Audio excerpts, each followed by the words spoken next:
Hello everyone, welcome to भैया maths वाले। तो डियर स्टूडेंट, कुछ दिनों से ये चर्चा में चल रहा था कि एटीसी का रिक्रूटमेंट होने वाला है। जस्ट हाल ही में अभी 10 दिन पहले तक एक फोटो एक वायरल हुआ था जिसमें ये बताया गया था कि नियर अराउंड 544 के सीट्स के आसपास वैकेंसीज आने वाली है। ठीक है, सो फाइनली आज 7 जून है। वैसे ही नोटिफिकेशन 30 मई को ही आने वाला था, बट आज 7 जून है और ये नोटिफिकेशन अभी बस 1-2 घंटे पहले ही आपके एयरपोर्ट अथॉरिटी ऑफ इंडिया के वेबसाइट पे अपलोड हुआ है। तो आप सभी के लिए मैं क्या करने वाला हूँ, जो की पॉइंट्स है इस पूरे नोटिफिकेशन में, जो इंपॉर्टेंट पॉइंट्स है जिसको मैं अभी क्या करने वाला हूँ, हाईलाइट करने वाला हूँ। My name is Sujit Gupta. आप में से बहुत सारे लोग मेरे को जानते होंगे जो लास्ट ईयर एटीसी की तैयारी किए थे, जो 2020 में जो आया था, है ना। और वहां पे मैंने लगभग हजारों बच्चों को, more than thousands of students को मैंने क्या किया था, मैथ्स में ट्रेन किया था। सो लास्ट ईयर जो था वो मैथ्स का पेपर थोड़ा सा उल्टा सीधा भी हुआ था as compare to the other previous 3 ATC exams जो 2015, 16 और 18 में हुआ था, है ना। तो उसके कंपेरिजन में पेपर थोड़ा सा झोल झाल हुआ था, कई सारे इश्यूज भी आए थे। उन सारे पॉइंट्स पे मैं धीरे धीरे वीडियोस लेके आऊंगा जिसमें बात करूंगा इस साल कैसे आपको केयरफुल रहना है, क्या क्या प्रिकॉशंस आपको उठाने हैं अगर आप इस एग्जाम को क्रैक करना चाहते हो। तो चलो ठीक है, तो आप कमेंट सेक्शन में डेफिनेटली बताना मेरे को कि आपको कुछ भी क्वेश्चंस में डाउट है ना, क्या रेडी करना है, नहीं रेडी करना है, इसका सिलेबस क्या है, नहीं है। क्योंकि मैं जानता हूं कि मुझे ऐसा लगता है कि मैंने इतने सारे बच्चों को ट्रेन किया, so I am well aware last year क्या हुआ था, इस साल क्या नहीं करना है, मेरे को ये अच्छे से पता है, राइट।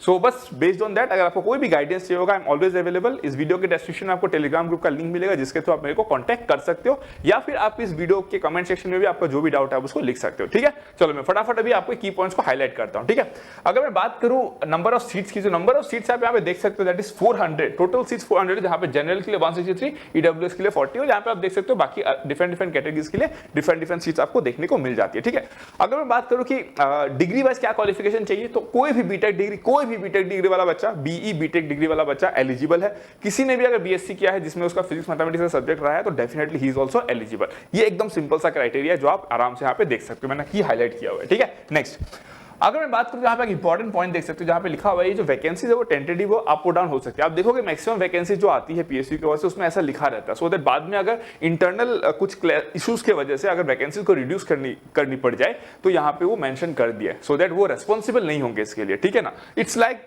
टेलिंग कि आप अपने रिस्क पे एग्जाम दो, अगर वैकेंसी 400 से 200 हो जाती है तो भी आप कुछ नहीं कर सकते, इट्स जस्ट लाइक दैट। मतलब ठीक है, चलो ठीक है, इसमें आप कुछ कर नहीं सकते, है ना। वो एग्जाम कंडक्ट वो करा रही है, उन पे डिपेंड करता है, दे हैव द राइट। ठीक है, नेक्स्ट, हालांकि ऐसा होता नहीं है बट वो सेफ साइड के लिए लिखते हैं ऐसा। ठीक है, नेक्स्ट अगर मैं बात करूं परसेंटेज ऑफ मार्क्स की, तो जो परसेंटेज ऑफ मार्क्स है दैट रिक्वायरमेंट इज 60%। आपका बीटेक में 60% होना चाहिए। तो सर अगर किसी का आप बोलोगे सर सीजीपीए जो होता है वो क्या होगा, उसके बारे में मैं बात करने वाला हूं, डोंट वरी। ठीक है, बट मोटे तौर पे आपको कितना चाहिए, 60% मार्क्स चाहिए। 60 मतलब 60, नॉट इवन 50.99। ठीक है, डन।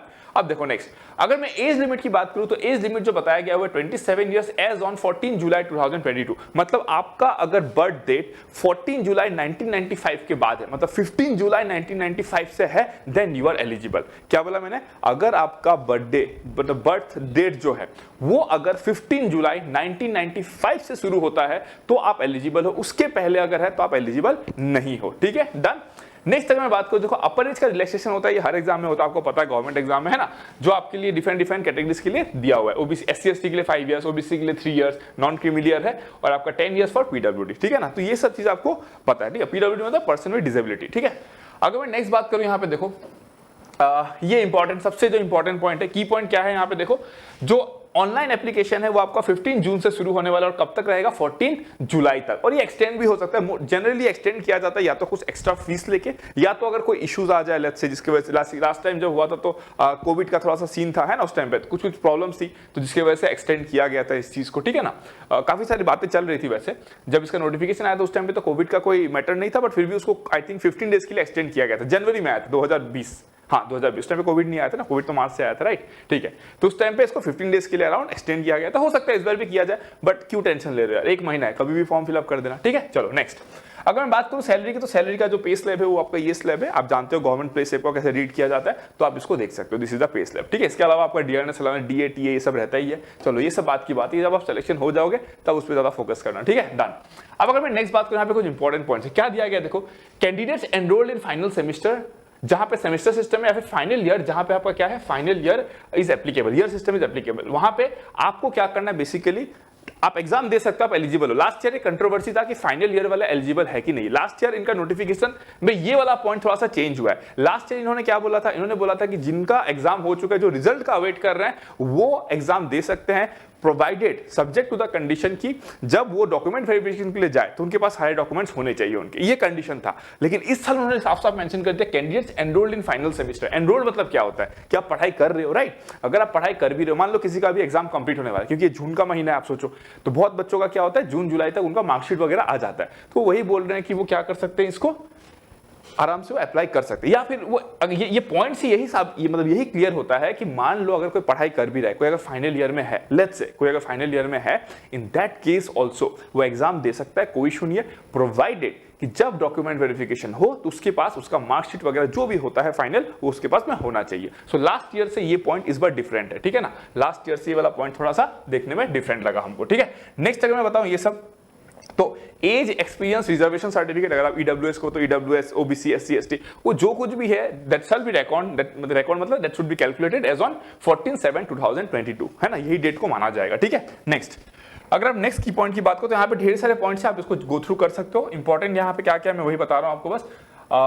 ओके, ये वाला पॉइंट इंपॉर्टेंट है कि अगर सर हमारा सीजीपीए है तो हम उसको परसेंटेज में कैसे कन्वर्ट करेंगे। तो इसके लिए इन्होंने कहा है कि अगर आपका परसेंटेज है 60%, वेल एंड गुड। अगर आपका सीजीपीए सिस्टम है तो आपका यूनिवर्सिटी जो भी फॉर्मूला यूज करता है सीजीपीए को परसेंटेज में कन्वर्ट करने के लिए, आप अकॉर्डिंगली आप कन्वर्ट करके डालोगे, प्रोवाइडेड आपके पास में उसका कुछ एक प्रूफ भी होना चाहिए, है ना, एक प्रूफ एविडेंस होना चाहिए कि आपका यूनिवर्सिटी यही फॉर्मूला को यूज करता है to convert the CGPA into percentage. Done, इसका मतलब ये बोला गया, ठीक है। नेक्स्ट आपको दिया गया, देखो आप मान लो किसी का परसेंटेज आया 59.67, उसको लगा 60% एलिजिबिलिटी है, मार देते हैं राउंड ऑफ करके 60। तो भाई ऐसा राउंड ऑफ मैथ्स का क्वेश्चन सॉल्व करने में अच्छा होता है, यहाँ पे नहीं होता, बिकॉज अगर आप यहाँ पे ऐसा करोगे तो निपट जाओगे, ठीक है। तो ऐसा नहीं करना है। अगर आपका 60% से 0.01% भी लेस हुआ, please do not apply for the exam, ठीक है। नेक्स्ट अगर आप नेक्स्ट पॉइंट पे देखो यहाँ पे, ठीक है, यहाँ पे लिखा गया there will be no negative marking for wrong answer attempted by the candidates. कोई भी नेगेटिव मार्किंग नहीं है, लास्ट ईयर भी कोई भी नेगेटिव मार्किंग नहीं था, तो आपको कोई भी टेंशन लेने की जरूरत नहीं है यहाँ पे, ठीक है।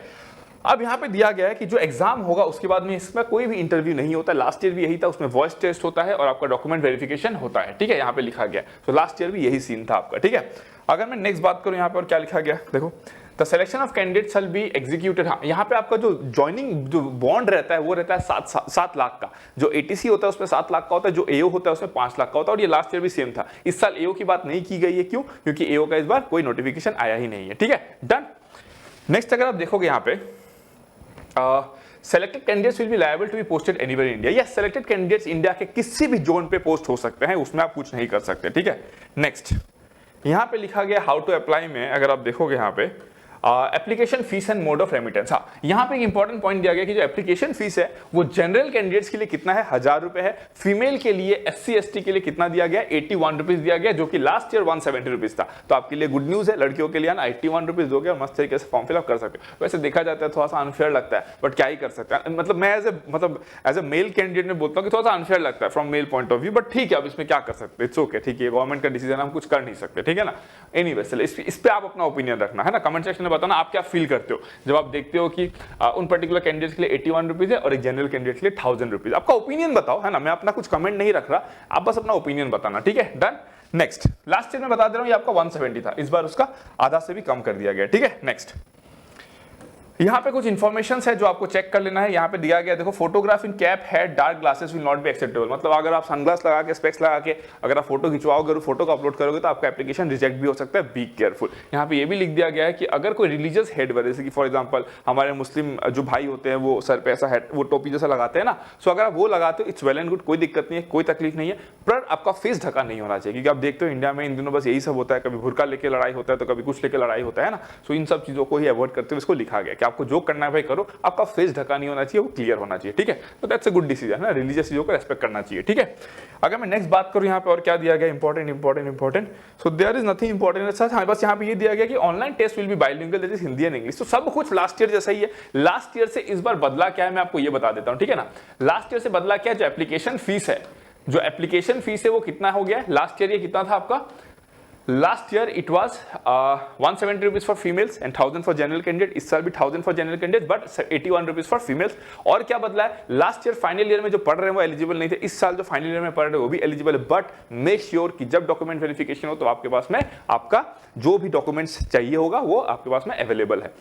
और आप मान के चल सकते हो कि अगर 14 जुलाई तक अगर फॉर्म फिलअप होगा तो जुलाई से अगस्त, अगस्त से सितंबर, मतलब आप मान के चलो 20 सितंबर से पहले पहले एग्जाम हो जाएगा, ऐसा आप मान के चलो, ठीक है। पिछले साल का एनालिसिस करते हुए 20 सितंबर तक एग्जाम हो जाना चाहिए। तो अगर आप श्योर हो कि सितंबर के फर्स्ट वीक तक, अगर आप सितंबर तक लेट्स से, क्योंकि अगर 20 सितंबर तक अगर एग्जाम होगा फिर रिजल्ट निकलने में तो पता चला 1-2 महीना और लग गया, वो तो हम बता नहीं सकते ना क्या सीन रहेगा, राइट। तो आप मान के चलो कि सितंबर तक आपके पास में आपका जो भी डॉक्यूमेंट्स है वो आपके पास में अवेलेबल होना चाहिए, तभी एग्जाम देना, अदरवाइज मत देना। क्लियर हो गया, 1000 रुपया वेस्ट होगा मतलब, है कि नहीं।